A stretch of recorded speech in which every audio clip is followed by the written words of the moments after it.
Anma, magandang gabi, kababayan.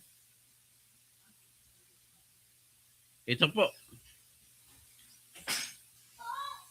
kung matutuloy man sa Kongreso na mananalo ang impeachment, gagamitin ng Senate minority ang tinatawag ko na last card. Ganun po ang nakikita ko. Kaya, delikado ang magpapa-impeach. Ito po ay hindi pa nila na-anticipate. Hindi pa na-anticipate ng mga kalaban.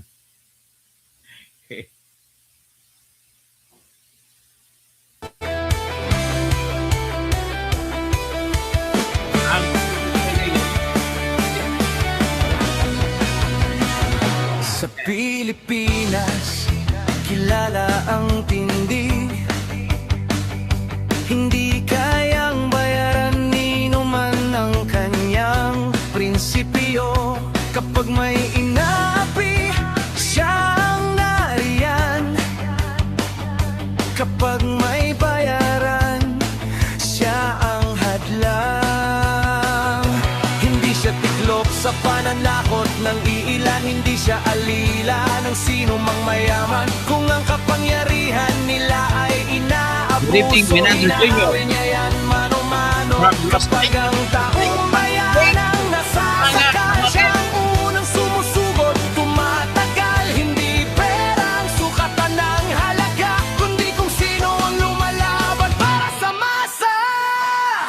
Toto kasing tirador, toto kasing tirador, kakapin ang naaapi, kalaban ng sakim na mandarambon. Toto kasing tirador, toto kasing tirador, hindi kayang bilhin ang puso niyang matibay.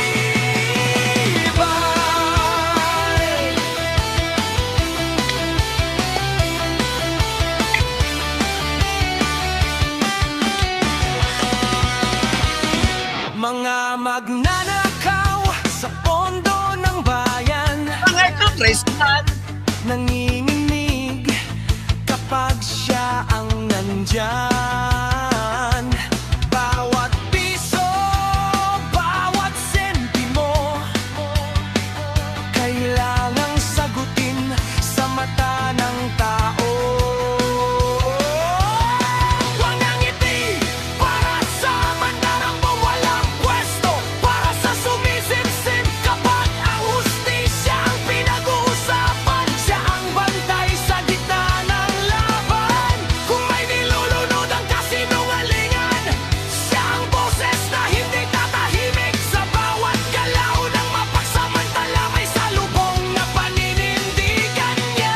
Toto kasing tirador, toto kasing tirador, kakampi ng naaapi, kalaban ng sakit na buwaya. Toto kasing tirador, toto kasing tirador, hindi kayang bilhin ang puso niyang matibay. Hindi lahat ng malakas ay tama, hindi lahat ng tahimik ay duwag. Kapag ang bayan ang pinagkakaitan, siya ang unang humaharap. Toto kasing tirador, toto kasing tirador, kakampi ng naaapi, kalaban ng sakit na buwaya. Toto kasing tirador, toto kasing tirador, sa taong bayan nagkatayo, hanggang dulo ang paninindigan.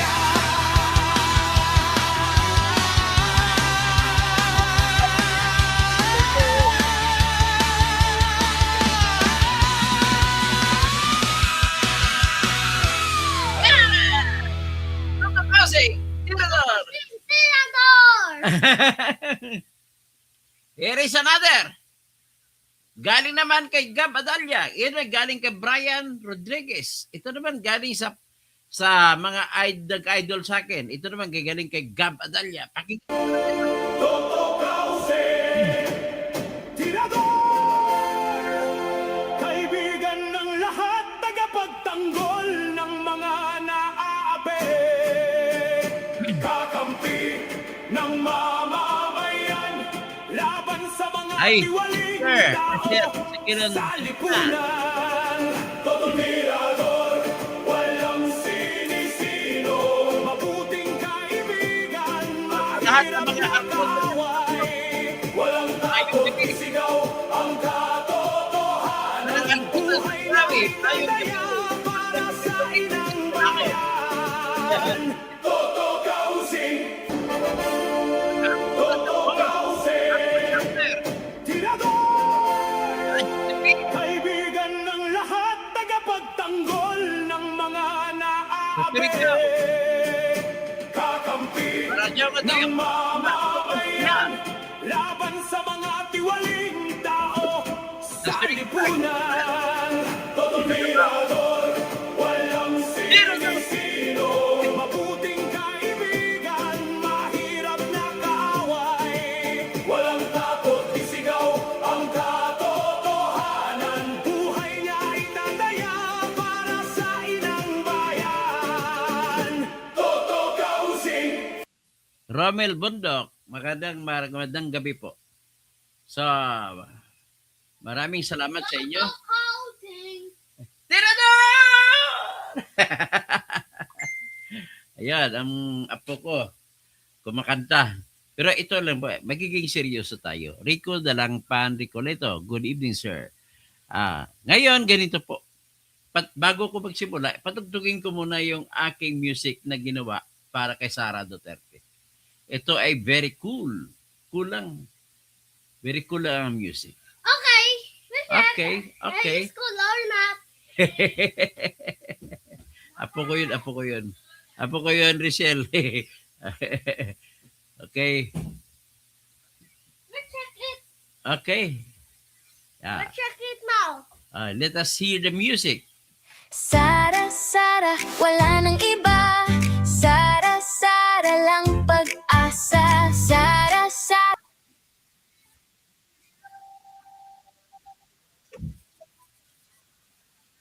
Ulitin natin. Ulitin natin. Mukhang hindi pa siya sumampay. Okay. Yeah, okay. Let us see it. Bakit walang sound? Ulitin natin.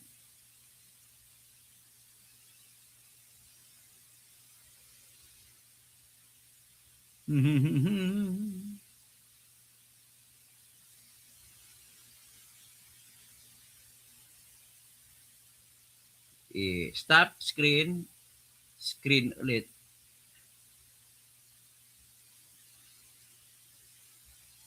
Sara, Sara, wala nang iba. Yan. Sara, Sara lang pag-asa. Sara, Sara, siya lang makapakulong. Mga kontraktor ubusin niya. Si BBM Sandro ikulong niya. Si Tamba Zaldi Sa ikulong niya. papagpapit. Tapang at malasakit ibalik para bayan ay manahimik. Durugin ang sindikato sa korte, sa DPUA, sa DS Void, sa PhilHealth. And okay, ganito. Ladies and gentlemen, ipakita ko sa inyo si Robin Padilla. Ang sabi ni Robin Padilla po ay oras na umangat. Cellphone. Oras na umangat ang tinatawag na impeachment galing sa House of Representatives. Pag marami ang buboto, pag more than 106 or more, ay akyat yan sa Senado. Ano ang plano ng mga kakampi ni Sara sa Senado? Very, very excellent work. It is an act of genius. Genius. Maniwala kayo, genius si Robin Padilla. Genius Robin Padilla. O pakinggan, ipaliwanag ko mamaya na genius si Robin Padilla. Pero pakinggan muna natin kung ano sinasabi ni Robin Padilla. Ito si Robin. Robin Padilla. Here you are. Yan. Yan. Robin Padilla. Robin. Kaugnay ng proseso ng impeachment laban kay Vice President Sara Duterte. Bernard, kanina bagong mag-start yung session dito sa Senado ay nagpulong yung ilang mga senador na bahagi ng minorya. Ito ay para sana pag-usapan o pagplanuhan yung kanilang hakbang na gagawin oras na maiakyat o maipadala ng House of Representatives yung articles of impeachment ni Vice President Sara Duterte. Ngunit ayon sa mga senador, hindi natuloy yung nasabing pagpupulong dahil kulang yung mga miyembro na umattend sa meeting, kaya magre-reschedule o mag-i-schedule na lang sila ng panibagong araw para rito. Handang sumunod ang minority bloc sa rules and procedures na nakasaad sa Constitution kaugnay ng pagsasagawa ng impeachment trial. Ito ang inihayag ni Senate Minority Leader Alan Peter Cayetano nang matanong kaugnay ng posibleng pag-akyat sa Senado ng articles of impeachment ni Vice President Sara Duterte mula sa House of Representatives. We'll follow all the rules and the procedures, di ba? Yung guided naman kami lahat dahil maraming mga abogado sa minority. So kung ano yung tama, ano yung rules, anong konstitusyon, anong batas, susundin namin. Yan ang sabi ni Cayetano, ha? Ito yung dalawang ugok ko, si Erwin Tolfo at si Lito Lapid. Gayunman, wala pa aniyang pagpupulong o pag-uusap ang minority bloc sa kung ano ang plano nila para sa convening ng Senado bilang isang impeachment court. Ngunit para kay Senator Amy Marcos, hindi na niya ikagugulat ang pag-transmit ng Kamara sa mga reklamo sa Vice Presidente. Paliwanag ng Senadora, bagay ito na inaabangan na rin nilang mga senador. Ay, wala na akong duda, no? Madali kasi yung 1/3. Parang madali lang yun. Well, inaabangan na namin at palagay ko 106 votes, madaling makuha. So ina-expect na namin bilang paparaguan. Yun na nga ang ini-meeting, kaya lang hindi nakahabol yung iba. Opo. Kung anong strategy, anong gagawin. Oo. At yun nga, kailangan makumpleto yung dokumento kasi yung linalabas, hindi naman kumpleto. So kung magpo-full blown trial dito sa Senado, kailangan kaming maganda. Yan, si Jinggoy. Ayon naman kay Senator Jinggoy Estrada, bagamat handa nilang tanggapin sa Senado ang articles of impeachment laban kay Vice President Duterte, hindi niya ito personal na nais mangyari dahil sarami-ani yan ang nangyayari sa bansa sa kasalukuyan. Yan, Jinggoy, ayaw. Dapat Ako ayoko na sana magulo na masyado ang bansa natin, masyado tayo maraming problema. Ako sana, kung ako, I have said it time and again, ayoko na impeachment. But since Kung makakit siya, makakit siya, wala tayong magawa. Samantala, bagamat wala pang opisyal na pag-uusap ang minority bloc tungkol sa kanilang magiging hakbang, hindi isinasantabi ni Senator Robin Padilla ang posibilidad na magpahayag ng pagtutol ang minorya sa convening ng Senado bilang impeachment court. Paliwanag ni Senator Padilla, bahagi ito ng mandato ng minority sa Senado. Di ba ang papel naman ng minority to oppose? Hindi lang impeachment. Lahat ng bagay dito, ang trabaho namin ay i-oppose. so you So will, sana wag kaming pagbintangan. Kapag kami ay nag-oppose, wag kaming sabihan na kami ay bias. Trabaho po ng minority yon. Yan po ang parliamentary procedure na dapat naming sundin. Yan po ang sinasabi ng demokrasya. so you will oppose the convening of the impeachment court? Eh, natural lang yun. Natural na yun. Eh, yun ang parlamentaryong kayo naman, tagal nyo na dito. Basta So, minority yan ang papel. You're just doing your job. You're just Oo. doing your job. Yan.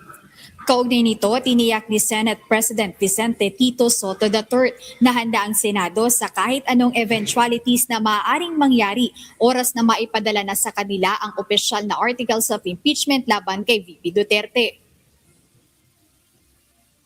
Well, not exactly kung ano pa man yung sinasabi ninyo, baka ganito, baka basta we'll be ready for anything. We will be ready for any eventuality. And I'm speaking for most of the members of the Senate. Sundin natin ang konstitusyon. Ganun kasimple ang usapan. Which is to convene.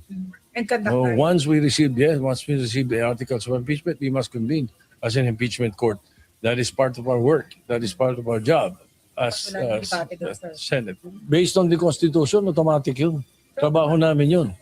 Automatic until reversed, sir. Kahit na anong sabihin ng iba, ang importante ron, ang sinasabi ng Konstitusyon ay kami, pag natanggap ang articles of impeachment, we convene into an impeachment court. Ganun ang sinasabi. So whatever thinking others have, we'll just have to wait. Sige. Bernard, kanina muling binigyang diin ni SP Soto na oras na matanggap nila yung articles of impeachment ni Vice President Duterte mula sa House of Representatives ay magko-convene agad sila forthwith, which is yung the next day na ipinapaliwanag niya nitong mga nakaraang araw hanggang kanina, at binigyang linaw niya rin na ayon aniya sa konstitusyon na hindi na kailangan pang dumaan sa botohan o pagbotohan yung pagko-convene ng Senado bilang isang Senate impeachment court. Ayan, muna update mula rito sa Senado. Balik sa inyo, Bernard. Maraming salamat, Jed Neresina, live mula sa Senado. Okay, tingnan natin yan. I-discuss po natin ang katalinuhan sa likod yan. So, i-discuss natin kung ano ba talaga. Okay? Ganito po yun.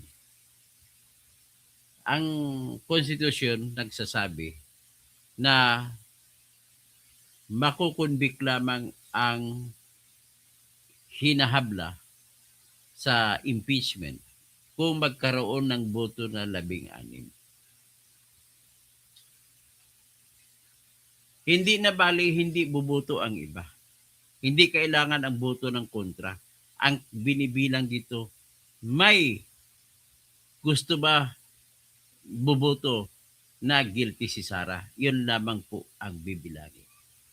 At ayon sa konstitusyon, inuutos nito na dapat 3/4. Hatiin mo sa 4 ang mga senador at 3 grupo ay pagsamasamahin mo. May iwan ang isa ay guilty na si Sara. Ano yung 3/4? Kung magaling ka sa mathematics, i-divide mo yung 24 sa 2/3. Ibigay mo pala ang senador sa 3. So, kailangan 2/3 votes ang makukuha. So, 2/3, divide mo yung 24 by 3, that is 8. 8, saka 2 kukunin mo, 2/3. Ibig sabihin 2/3, 2/3 grupo. 2 sa 3 grupo. So, 8 plus 8, kasi 2 lang. 16. Tanong, makukuha ba na 16 votes? Okay, mag-survey muna tayo. Kailangan 16 votes. Pero kung baliktarin mo, meron bang hindi buboto na siyam? Siyam lang na hindi buboto ay panalo na si Sara. So di mas madaling bilangin ang hindi buboto. So magbilang tayo ng hindi buboto na i-impeach si Sara. Magsimula tayo kay Rubin. Kay Bongo, 2 na. Kay Bato, hindi siya makaboto, so 3 na. Kasi nagtatago si Bato. Si Marcoleta, number 4, 4 na. Bilangin natin si Alan Peter Cayetano, 5 na. Bilangin natin si sino ba yun? Si Bongo, si Rubin, si Bato, si Marcoleta, at saka sino ba isa sinabi ko? Si Alan Peter Cayetano. Next, 5. 4 pa kailangan. Si Aimee, 6 na. Sino pang hindi buboto dyan? Si Joel Villanueva, ano na, 7 na. Si Chis Escudero, 8 na. Sino pang isa? Magbilang tayo ulit. Sino pang isa? So, kailangan ng isa pang boto. No? Kundi 8 na sila, di ba? Si Amy. Ang isa pa, sigurado ako yung ang dalawang bilyar, buboto yan kay Sara. So, siyam plus 10 plus isang bilyar. Tanungin mo si Suberi, nagsalita na siya noon na kung taga Mindanao siya ay hindi siya buboto laban kay Sara. So maging 11. Sino pang isa? Si Lito Lapid, sa kanila na yan. Si Rapi Tulfo, kanila na yan. Si Erwin Tulfo, kanila na yan. So si Risa Ontiveros, kanila na yan. Si Bam Aquino, kanila na yan. Si Kiko Pangilinan, kanila na yan. 6 na. Si Pian Lacson, kanila yan. Si Soto, kanila yan. 8 na. Sino pang isa buboto pabor sa kanila? Pag tinanong natin si Pia Cayetano, saan ka ba? Sa kapatid mo? O sa kabila? Malamang si Pia Cayetano ay sasama kay Peter Cayetano. So, 13 na. 13 na, pabor kay Sara, ay 8 pa lang ang boto pabor sa kanila. So, sino pang isa-isa sama natin dyan? Lorin Ligarda. Saan ba tayo? Ang anak ni Lorin Ligarda ay kakampi ng Duterte. So, malamang pang 14 ang 14 ang mapupunta kay Sara. Sino pang iba na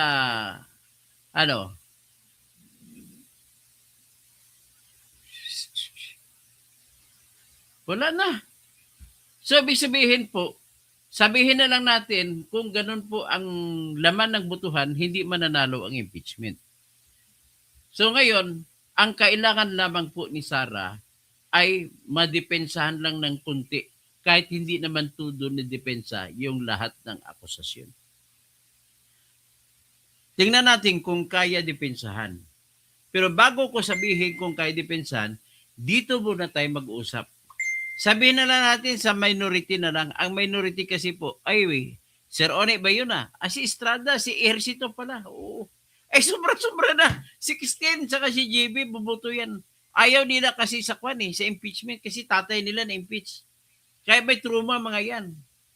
So, 16 votes in favor of Sara. 8 lang in favor of impeachment of Sara. Yan ang katotohanan ng buhay. So ngayon, pag-usapan natin, sabihin na lang natin yung minority ay siyam. Yung minority siyam. Yung the original, the Magic 9.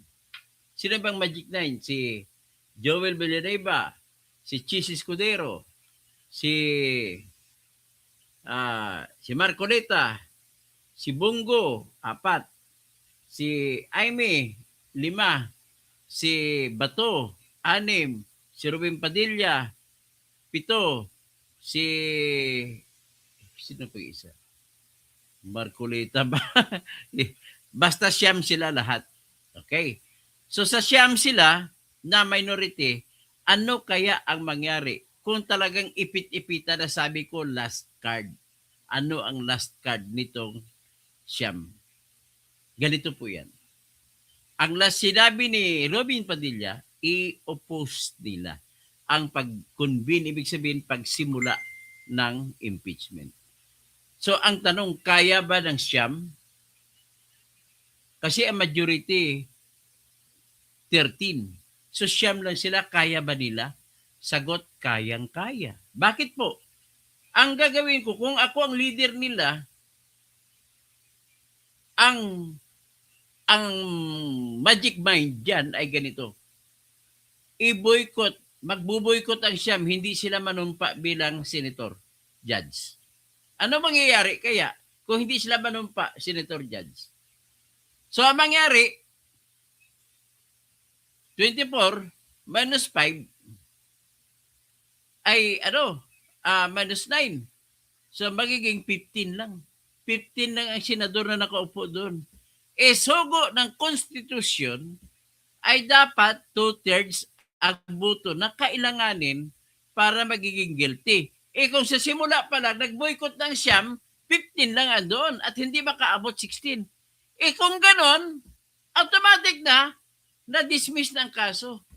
Kasi nag-manifest na yung siyam, hindi sila sasali. At kung hindi sila sasali sa impeachment trial, ay walang boto na makukuha na 16. So by reason of being moot and moribund, madidismiss ang kaso. Case is dismissed! Ha! Yan, otak lang yan, otak. Ibig sabihin, matalino si Robin Padilla. Siguro matalino ang advisor na abogado ni Robin Padilla. Believe naman ako kay Robin, dati asar na asar ako dito. Ngayon, tumatalino eh. Kahit hindi nagpakara, ang talino ng mga binabanggit. Biro mo, siya lang nakapag-isip ng boycott. Pag mag-boycott ang siyam, hindi magigilty. Walang boboto ng 16 na magigilty si Sara.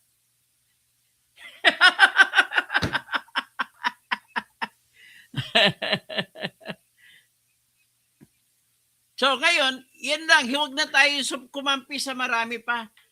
Alam naman natin kahit siyam lang ang hindi boboto, wala na, tapos na ang laban.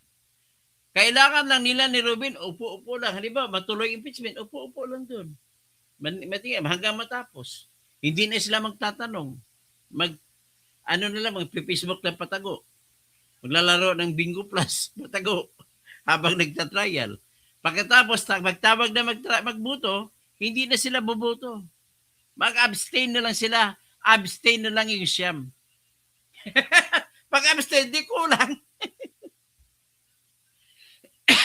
Ito rin po, matalino man ang mga matsing ng Congress.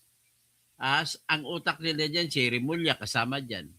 Kasama din dyan yung mga abogado nila ni BBM. Lahat sila dyan, mga matatalino rin mga yan. Ang katalinuhan nila, ginagamit na kung paano ma-impeach, maisalang ang ebidensya na ma-impeach si Sara. But the problem is, the reality speaks that impeachment goes beyond evidence. Kahit anong ebidensya, no, politics pa rin. Politics will dictate the way. Ngayon, yung political force ni Sara sa Senate, kahit yung siyam lang, ay sapat na para manalo si Sara. Kaya, kung sabi ng mga Cebuano, ay maghikog na lang mo dong, maghikog na lang mo day, sige pagkamog hagit-hagit diha. Wa man di ay mo kuyapi. Yan ang sabi ng mga Cebuano. At ladies and gentlemen, that is the last card. Saka-sakali, last card. Mag-boycott lang ang siyam, tapos na ang laban. Okay? So, ngayon, halimbawa, lalaro sila ni Robin Padilla, sige, buksan natin. Tapos, at the end, bago magbutuhan, Your Honor, we are inhibiting ourselves from voting from this. Siyam ang nag-inhibit. Paano ba makuha kayo 16 votes? Ay, nako. Napakabubo naman ng mga mga lawyer strategies nyo. Si Robin Padilla lang katapat nyo. Si Robin Padilla nagsasabi, we will oppose. Ang papel namin dito bilang minority is to oppose. Not only on matters that are being done for the lawmaking, but also impeachment. Siyempre, di ba? All they need to do is matulog lang. Matulog lang. Siyempre, may constitutional duty nila yan. Kasi kahit i-petition sila, depensa naman nila. So para na lang, may tinatawag na, sige, just for the sake na nagkukumplay kami, manumpa kami bilang senator judge. Pag panumpa namin, upo lang kami doon. Hindi na kami magtatanong-tanong. After all, ang kailangan lamang ni Sara, kung sakasakali, magkaroon naman ng trial. After all, ang kailangan lamang ni Sara ay masagot kahit hindi masyado maganda ang lahat ng akusasyon laban sa kanya. Okay. Pag-usapan natin ang mga akusasyon at pag-usapan natin kung ano ang nakikita kong isasagot ng Team Sara. Unang akusasyon, confidential fund sa DepEd, sa Office of the Vice President, at saka yung bagong confidential fund na binigay noong 2023. So, 500 million yon plus 125 billion, 612 billion sa 2023. Ang 112 ay sa DepEd. Ang 500 sa OVP. Noong 2022, 125 million. So, ngayon, ang total na ginasta ni Sara sa 2023 na 500 billion ay 375 million lang. So, ngayon, ang 375 million ay go. Ginasta din. Sa DepEd, ginasta rin ni Sara Duterte bilang Secretary of Education. Pero lo and behold, ang COA ay inaprubahan ang mga resibo ni Sara sa Department of Education na 112,500,000. So, ibig sabihin, walang problema. Tinanggap ang mga resibo niya. Pagdating naman sa mga resibo niya sa 375 million kabuuan sa Office of the Vice President, tinanggihan ng COA. Sabi ng COA, mali. To, ibalik mo, Sara, ang pera, 375 billion. Ang tawag din sa Ingles ay Notice of Disallowance. So kung gano'n, Notice of Disallowance, may karapatan pa si Sara na magsampa ng motion for reconsideration kasi sa babang level yon, iangat niya sa in-bank, 180 days pa ang palugit para si Sara magsampa ng motion for reconsideration. In other words, even without doing anything, nakablambitin kung ano ba talaga ang estado ng 375 million sa Office of the Vice President. Pwede bang magagamit, magdidesisyon ba ang Senado na iko-convict si Sara just because yung 375 million na sinasabi ng paunang desisyon ng COA ay hindi matatanggap ang mga resibo, magdidesisyon ba sila laban kay Sara kung alam naman nila na si Sara ay mag-aapila pa? Hindi. Sigurado ako hindi. Walang sinumang tao na magdesisyon dahil lambitin pa. You can never say na mali. Pangalawa, kapag sinabi ng COA ang Office of the Vice President ay pinapabalik ang 375 million dahil hindi naman ito mali-mali mga resibo mo, ay ang ibig sabihin, sino ang may sala? Sabihin na natin mali. Sino nagkakamali? Hindi lang po si Sara. Pati po mga staff niya ay magbabayad. Hindi lang si Sara ang pinapabayad dyan. Pati lahat ng staffer niya. Agad pinakabababa na kawani sa Office of the Vice President ay magbabayad ng 375 million. Ganun po yun. So, in other words, very clear. Hindi mo ma-pinpoint ilan doon sa 375 million ang sisingilin mula kay Sara. Ilan doon sa 375 million ang sisingilin mula sa ibang kawani ng Office of the Vice President. Hanggang ngayon, wala silang eksaktong kwenta kung ilan ang kay Sara, ilan ang sa iba. Next, pag-usapan naman natin yung 2022 na 125 million. Sa 125 million, sinabi naman ng COA, hoy, hindi namin tanggapin, Sara, ang mga resibo mo. Pero sa total, lo and behold, tinanggap ang mga Merigris Piatos.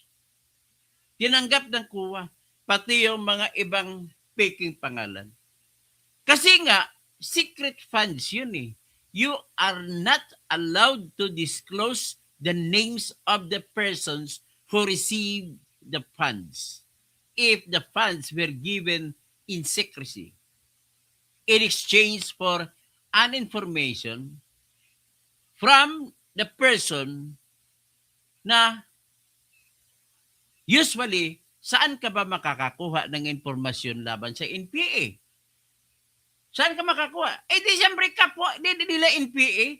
Hindi mo pwede makuha sa ibang grupo yan. In other words, kung makakuha sila ng isang tao taga NPA sa loob, dahil mga NPA nagre-recruit sila sa senior high school at junior high school. So para ma-counter, kailangan mo ang informasyon mula sa kapwa NPA. So with that, ang bayad, kapalit ay sikreto. At cash-cash yan, hindi pwede Gcash dyan. Ha? Ganun lang po yan. So, we are talking here of reality. We are not talking here of imagination. Nag-imagine, hindi, ano naman yan, hindi naman totoo yung hindi naman totoo yung mga informant ko, kwento-kwento lang yan. Well, it is possible na nag-imbento lamang si Sarah ng mga taong tumatanggap ng pera. Na pwede ring mangyari na pinapalabas ni Sarah na ang mga tao ay informanti pero sa totoong buhay ay hindi. Pwedeng gawin. But the problem is, the rule of the game, the rule of auditing is this. Kailangan patunayan mo ang prinsipyo ay pinapalagay mo na tama yan. At kung hindi, pag ayon sa iyong akusasyon na hindi, ikaw ang maghanap ng ebidensya na ang nakatanggap ng mga meregespetos ay hindi totoong informante. In other words, let me ask you a question. Hindi po nailabas sa hearing ng House of Representatives kung sino-sino itong mga meregespetos, kung sino-sino itong mga fake names. Wala silang naipalabas. Kahit isa. So kung wala silang naipalabas kahit isa, saan nila ngayon kukunin ang ebidensya na para mapatunayan nila na yung binigyan nila na tao na meregespetos ay si Sarah lang pala yun? Kung wala silang makukuha na ebidensya na ganon, talo na po sila. Yan ang realidad po. We are talking here of reality. Do not be insistent on what you think because what you think is not the law. Kailangan natin ebidensya for ebidensya. Hindi po ito laro. Ang ebidensya hinahanap po pag magpresenta sa impeachment trial ay kailangan din halos sa criminal case din yan. Parang criminal case. Malapit-lapit po sa beyond reasonable doubt. Ang tawag ko dyan ay clear and convincing evidence. So wala kang makikita. Paano mo mapiga ang ulo ng sino ba yung unang-una, hindi mo kilala kung sino si Meregespetos. Kung hindi mo kilala, hindi mo siya mahagilap para tanungin mo. Diba? So ngayon, kung gano'n lang ang depensa ni Sarah, kahit hindi niya na maglalalim pa, bubuto sa kanya, papabor sa kanya na buto ng kasamahan niya mga senador. Sigurado ako dyan. Kasi kaibigan niya yan eh. Kasama sa political run nila eh. May kaibigan ba na bubuto laban sa'yo kung mayroon ka malang magandang depensa kahit konti? Wala. That's Filipino attitude. That's Filipino culture. So ngayon, ang kasunod na tanong, ganon din po sa ibang mga confidential fund. Wala silang naipresenta kung paano binulsa ni Sarah. Kailangan nila ng hard evidence to show na nabulsa ni Sarah ang confidential fund. Up to date, up to now, na nag-usap tayo, napanood ko po ang lahat ng hearing nila. Wala po silang ibinanggit na kahit isang pangalan na nagsasabi na binulsa ni Sarah ang pera galing sa confidential funds. Kahit nga mismo yung peke na witness nila na si Ramil Madriaga, tinanggap daw niya pinatawag daw siya ni Lieutenant Colonel Dennis Nolasco at pinapunta kay Lieutenant Colonel Raymond Dante Latseca na siyang intelligence chief ng Department of Education sa panahon ni Sarah sa Department of Education. At nang dumating daw siya doon sa Department of Education na opisina, si Ramil Madriaga ay hinintay pa na daw mga bandang alas 3 na ng hapon dumating si Raymond Dante La Chica. At kaagad-agad na pagdating na doon, ibinigay na daw kanya sa kanya ang 4 na duffel bag ng pera. Yun. Kung hindi man yan imposible, mangyayari ba yan? Sino bang tao magbibigay? First time niya, siya pa rin mismo nag-amin na first time niya lang nakilala at first time din siya nakilala ni Raymond Dante La Chica. Kahit kilala siya ni Raymond Dante La Chica, he will never be given that amount and big amount of money. So, ang kwento ay gusto na palabasin na nanggaling noon si Lieutenant Colonel Raymond Dante La Chica sa DepEd at winidraw yung 125 million mula sa land bank. Ibig sabihin, ang total ay 125 million, presumably. Pero ayon naman sa kwento ni Ramil Madriaga, binigay doon sa kanya 4 na duffel bag. At ang laman ng isang duffel bag ay 33 million hanggang 35 million. Eh kung kahit hindi ka bright sa math, so 33 million halimbawa, times 4. Kasi 4 na duffel bag. So para madali ang pag-multiply mo, Banana. banana. 4 times 30 is 120. Tapos 4 times 3 is 12. So 120 plus 12, 132 million ang total. Eh di mali na. So wala rin kayong ebidensya. And because of that evidence, hindi po buboto ang mga kakampi ni Sara laban sa kanya. Ganun lang ko simple. Let us not talk about the strength of evidence. Let us just talk about the possibility na meron siyang ebidensya na sapat na para kampihan pa rin siya ng kaibigan niya o kakampi niya ng mga senador. Let's go down to threat. Hindi rin po tatanggapin ang threat. Unang-una, wala sa revised penal code na sabihin mo parusahan mo ang tao just because nagsabi siya ipapatay kita kung patayin mo ako. Wala pong kasong ganon. May mag-a-apply po ang prinsipyo ng nullium crimen, nullia pena, sine lege. Kung sa English pa, no crime. There is no crime if there is no law that punishes it. So anong gawain? Sinabi lang, sige, pag pinatay mo ako, ipapatay din kita kasi mayroon akong kinontrata na papatay sa inyo. Self-defense din yun. Pwede gamitin din ni Sara na self-defense. At alam nyo, complete defense ang self-defense sa mitigating circumstance, justifying circumstance ng revised penal code. Importante lang, ang act of defense mo ay reasonable. Reasonable na, wala naman siya pinatay. Warning lang. Yun pala, ang katotohanan nun ay ganito. May nagtanong pala na media kay Sara. Paano na ho sa inyo yung may death threat na pa pala kayo sa inyo, Madam Sara? Ganito. Hindi lang natin narinig sa video kasi spliced, pinutol ang video.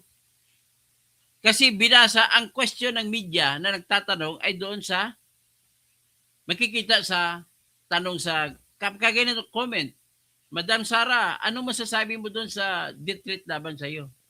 At bakit? Kasi gusto nila babaan yung dami ng members ng Vice President Security Group. Doon nag-umpisa ang tanong. So ang sagot niya, don't worry ma'am. Nakahanda na tayo diyan. So ito nagkwento pa siya tungkol doon sa marami kasi mga pera-pera ginagawa. Kaya mga putang ninyo lahat. Pagkatapos sinasabi putang ninyo lahat, na sinabi doon sa mga kasama, iba pa na mga gumagawa ng pera at binanggit niya ang 3 pangalan. Si BBM, si Lisa, at saka si Tamba ay nasagap niya na ipapatay siya nitong 3. At sabi niya, don't you worry ma'am, may seguridad ako na security mission na ako ginawa dyan. Kinausap ko na po yung isang killer na kapag napatay nila ako, ay huwag niyang tantanan at patayin din si BBM, si Lisa, at saka si Tamba. Walang death threat po doon. Kahit sinong abogado, tanungin mo na magaling na maayos na hindi sira ang utak kagaya kay Jesus Palces. Hindi sira ang utak kagaya kay Chel Jokno. Hindi sira ang utak kagaya kay Lila de Lima. Hindi sira ang utak para kagaya kay Thierry Redon. Hindi sira ang utak para gaya kay Luis Tro. The Locarit Committee. Hindi kagaya nun. Wala pong krimen na ganun. Ngayon, kung walang krimen na ganun, hindi yan mag-qualify sa ground na sinasabi na other high crimes. Paano maging other high crimes kung hindi na grade 3 yun? At saka yung grade 3 is not considered as high crime. Di ba? So what is important is, nabigyan lang ni Sara ng justification para lalakas ang loob ng kakampi niyang mga senador na bubuto pabor sa kanya. O, di ba? Or hindi na sila buboto. Better yet, hindi wag na sila buboto. Yung Siyam, pag hindi buboto Siyam, wala, hindi abot ng 16 ang boto. Ano pang ibang akusasyon? Ang akusasyon na nag-amas na daw ng maraming kayamanan. Pag-usapan natin. At para mapatunayan nila, ay sinabpina nila ang AMLAC. Itong AMLAC ay suspetsa ko, hindi na suspetsa. Pero sabihin na natin suspetsa, tinanggal ang nauna na si Miss Attorney Matthew David. Tinanggal siya na magiging hepe ng Anti-Money Laundering Council. After niya tinanggal, in-appoint itong Ronel Binaventura. Ikawalong araw na pag-appoint ni Ronel Binaventura, siya nagdala ng records ng AMLAC doon sa House of Representatives. At nagkwento na nagkwento. Ibig sabihin po, tinanim ito ni Lisa Marcos. Kasama rin dyan sa tagakuha na bagong inappoint para bumuto ng notice of disallowance laban kay Sara. Ganon din yun. Tapos kasama rin dyan si Matibag na mag-desisyon na may grave threat daw. Hoy, Melvin Matibag, napakabubo mo naman, graduate ka ng Ateneo, pinahiya-hiya mong Ateneo sa ginagawa mo. Master of Law ka pa? Kung ako mag-check ng bar exam mo, 0 ka, bagsak ka. Hindi mo pwede sabihin na grade 3 yun. So ito na ngayon, yung si Ronel Binaventura, attorney, magbabantay ka kasi may disbarment case ka. Ang ginawa ni Ronel Binaventura, nagpagamit siya. Ang hindi niya ata naisip, matalino pa naman ang batang ito. Mataas ang bar rating niya sa examination sa bar exam. Ang hindi niya inisip, yung ginawa niya na pagbuyagyag na mga transactions na nangyari sa bank accounts ni Zara Zimmerman Duterte at saka ni Mans Carpio ay mapaparusahan siya ng hanggang 8 taon na bilanggo at mamumultahan ng hanggang 1 milyon na multa. Yan ay kung isang tao lang. Kung marami sila, kasabot niya si Luis Tro, kasabot si Thierry Redon, kasabot siya si Chel Jokno, kasabot siya si Dilema, si Percy Sindanya, at marami pa kahit 6 na lang. So dahil conspiracy sa prinsipyo ng criminal law, the act of one is the act of all. So, yung isang krimen niya at krimen ay krimen din ng bawat isa. At dahil 8 sila, times 8 ang kulong ng bawat isa. Kasama si Attorney Ronel Binaventura. So 1 year, 8 years na kulong times 8, 64 years.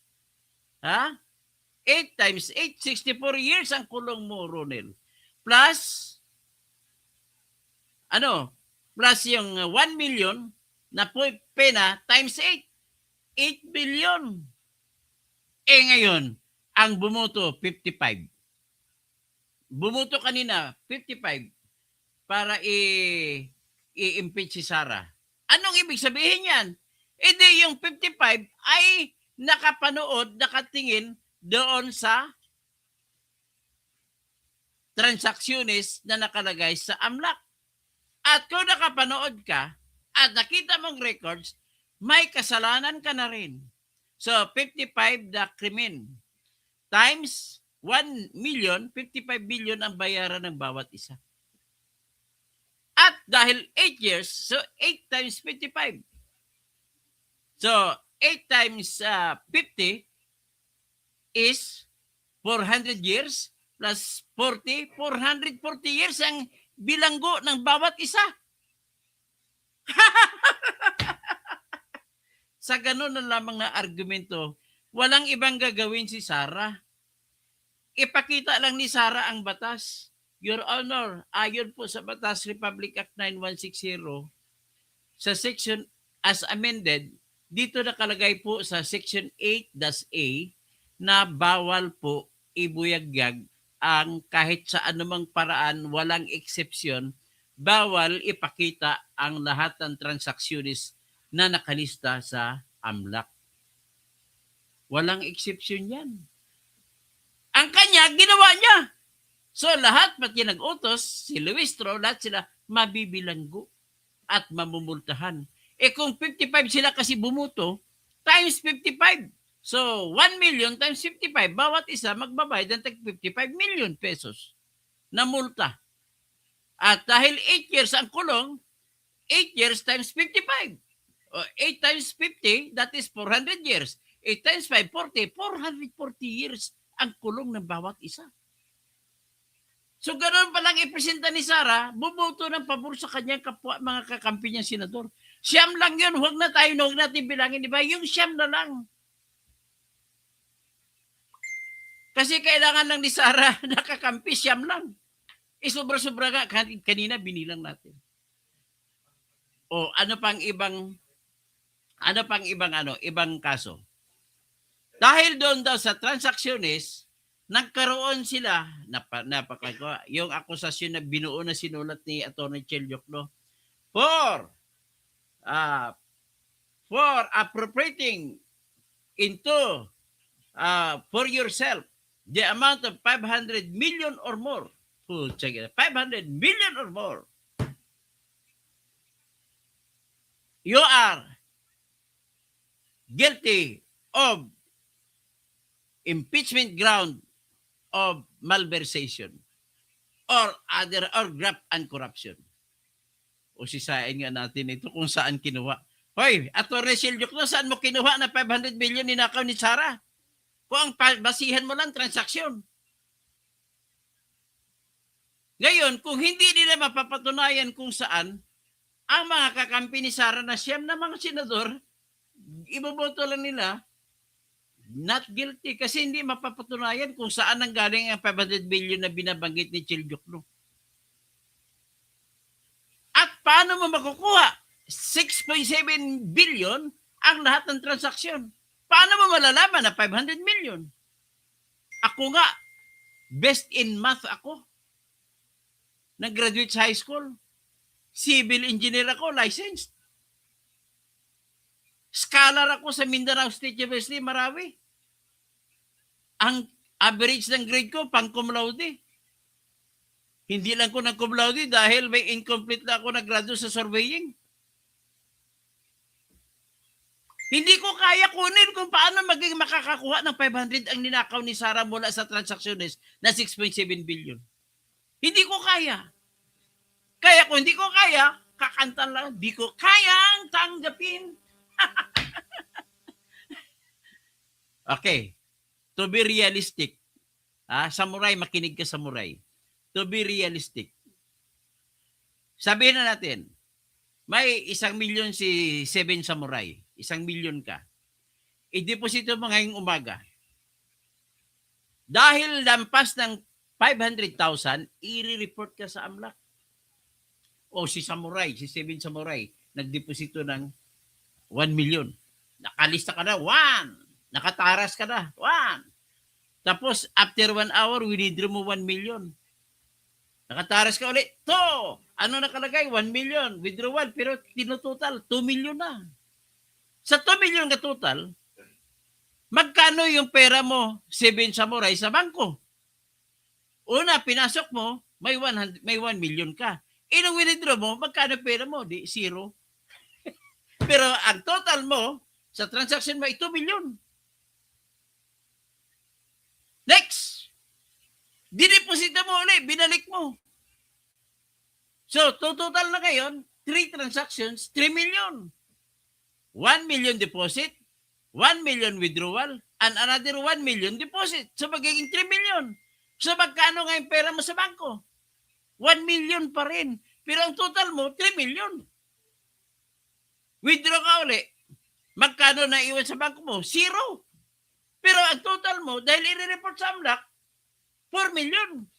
Ganun po yun. So, ibig sabihin, by the very short logic of it, hindi mo masasabi kung 6.7 billion ang total transactions, ay hindi mo masasabi kung paano mo makompute ang 500 million. Paano mo makompute? Best in mathematics po ako sa Coronadal National Comprehensive High School. But I cannot compute that. Ang lahat ko po naggrado sa math ko, sa EWSU, Marawi, Math 17, 1.5. Math 41, line of 1 lahat. Ha? Math 61, line of 1 lahat. Math 81, line of 1 lahat. Engineering Science Math ko, 1.0. Hindi ko kaya competent kahit ganun ang grado ko.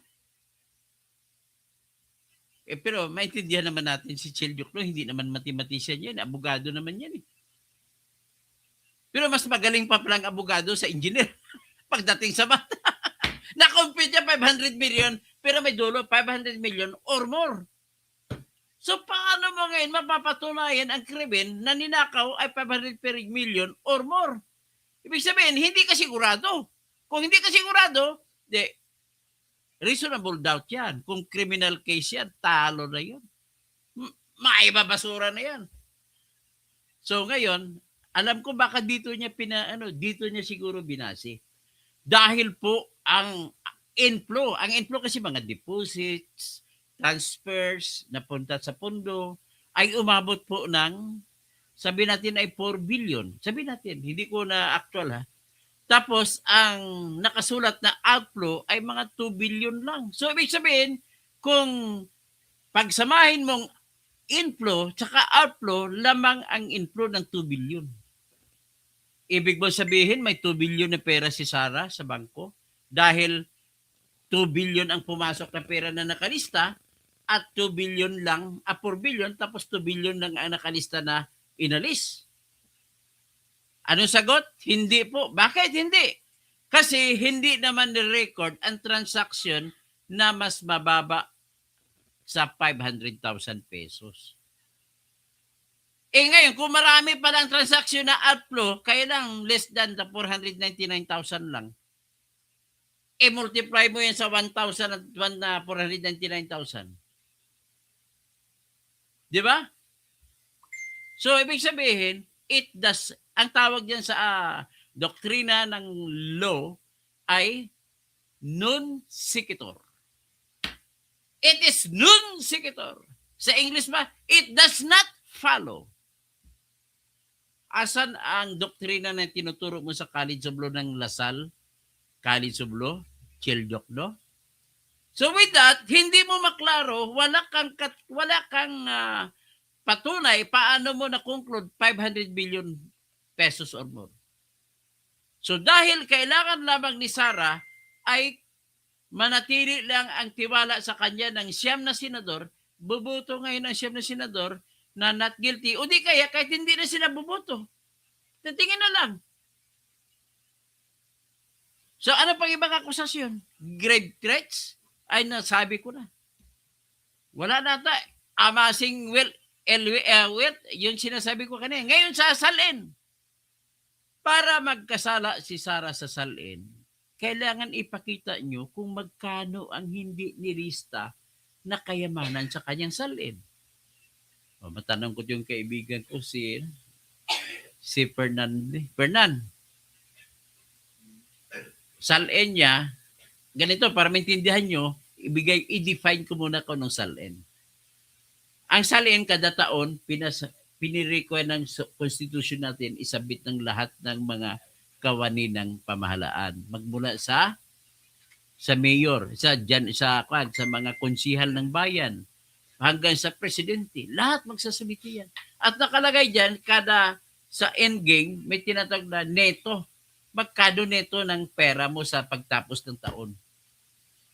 Ang kikwentahin yan kung kailan, magkano ang kayamanan mo tsaka mga utang mo sa December 31 ng bawat taon. Kaya ang ginagawa, sabi ni Miriam Defensor no, naalala ko, kaya para makalusot kayo mga punyeta kayo, December 30, December 29, withdrawin nyo lahat para lalabas, piso lang naman ang bangko mo. Yan naman ilalagay mo, piso. Kasi kung magkabistuhan, pag mag-investigate, ipakita mo lang running account mo, running balance, nga no, piso lang no. Pero hinawakan mo lang yung pera. Tapos kinabukasan, January 1, deposito ulit. So, ngayon, ganito yon. Magkano ang kayamanan mo? Ano bang klase ng kayamanan? May lupa, may condominium, at kung pwede lang mabili ang isla ng Scarborough Shoal, isama mo. O yan, kung magkano yung lupa mo, tsaka condominium bahay mo, ilagay mo dyan. Magkano ang halaga? Pagkatapos, total mo lahat. Maliban dyan, may tinatawag na panibagong property. Personal property naman ang tawag doon. Yung isa real property. Sa personal property, dito po nakabaon ang alahas, yung relo mo na hulbot o di kaya pilipatik, dyan nakalagay. Yung mga damit mo na Louis Vuitton, dyan nakalagay. Yung mga bag mo na Christian Dior, dyan din nakalagay. Ano pang iba, lahat. Sapatos, yung pang mag-OOTD ka, isang suotan mo lang, 1 million na mahigit. Bakit? Ay, may sombrero ka na ano pa yung Versace, ha? Sombrero mo Versace. Salamin mo ay Gucci. Tapos yung kurbata mo, mahal din, Gucci din.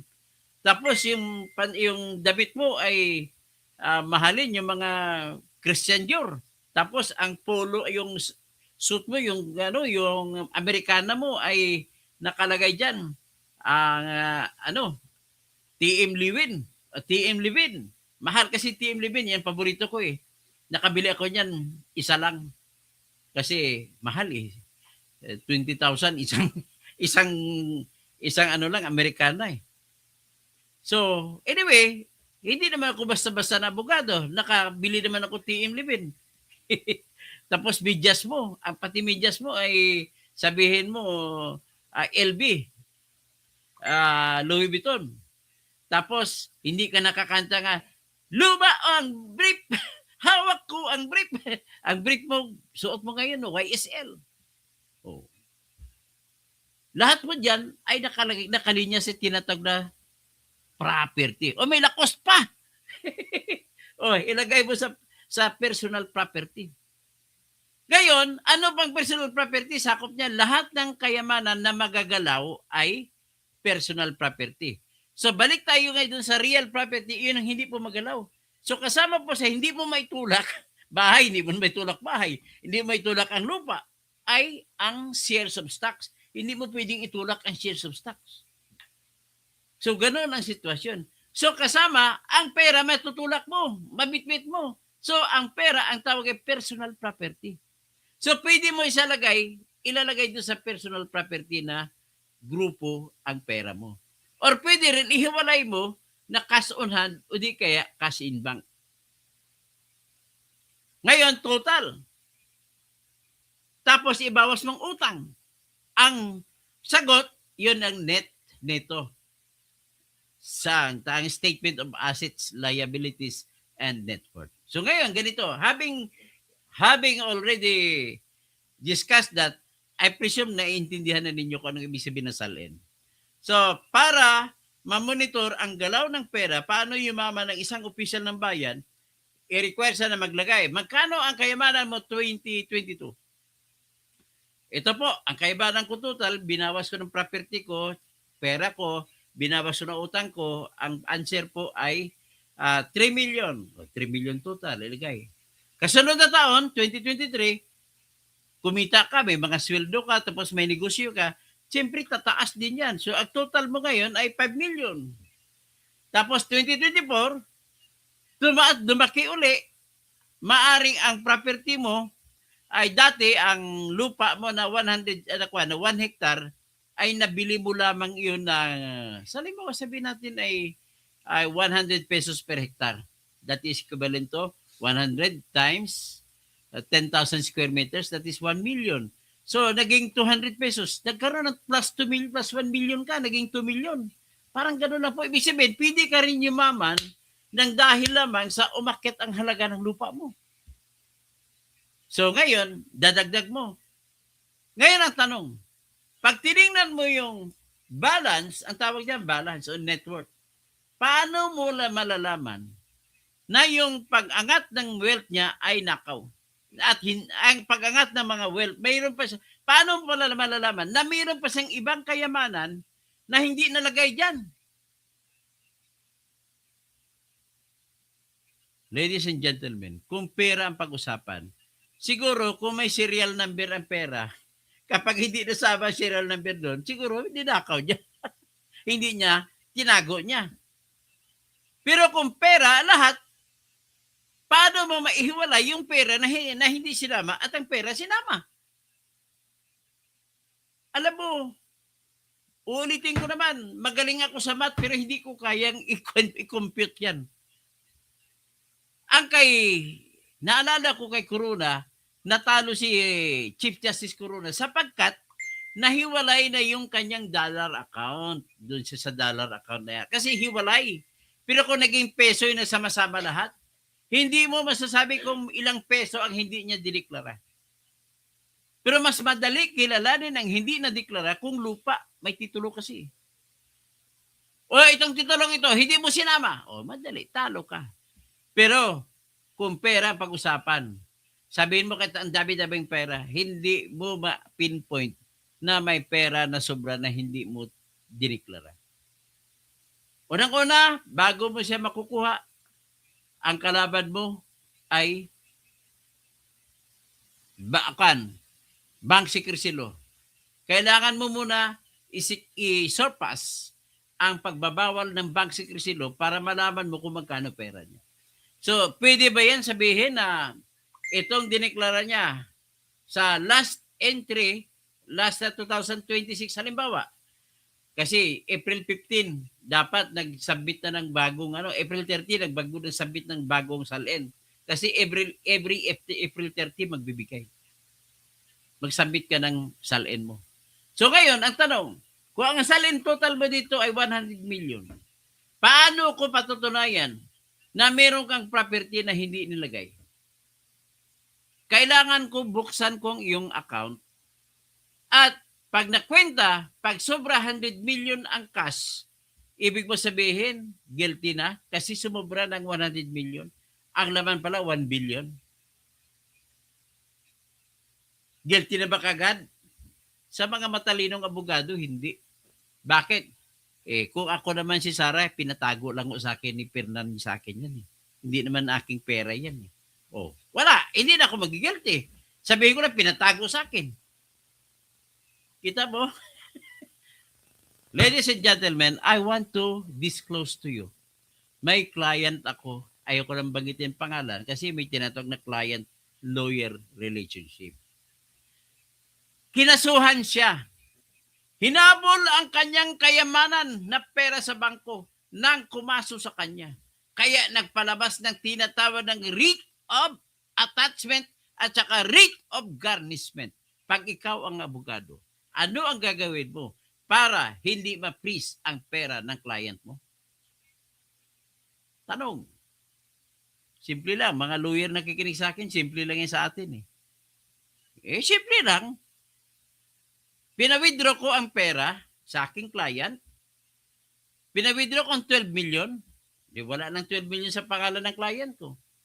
Gumawa kami ng client ko ng agreement at pinalagay ko sa agreement that he is giving the money in trust, in my trust. So trust service, trust agreement ang meron kami.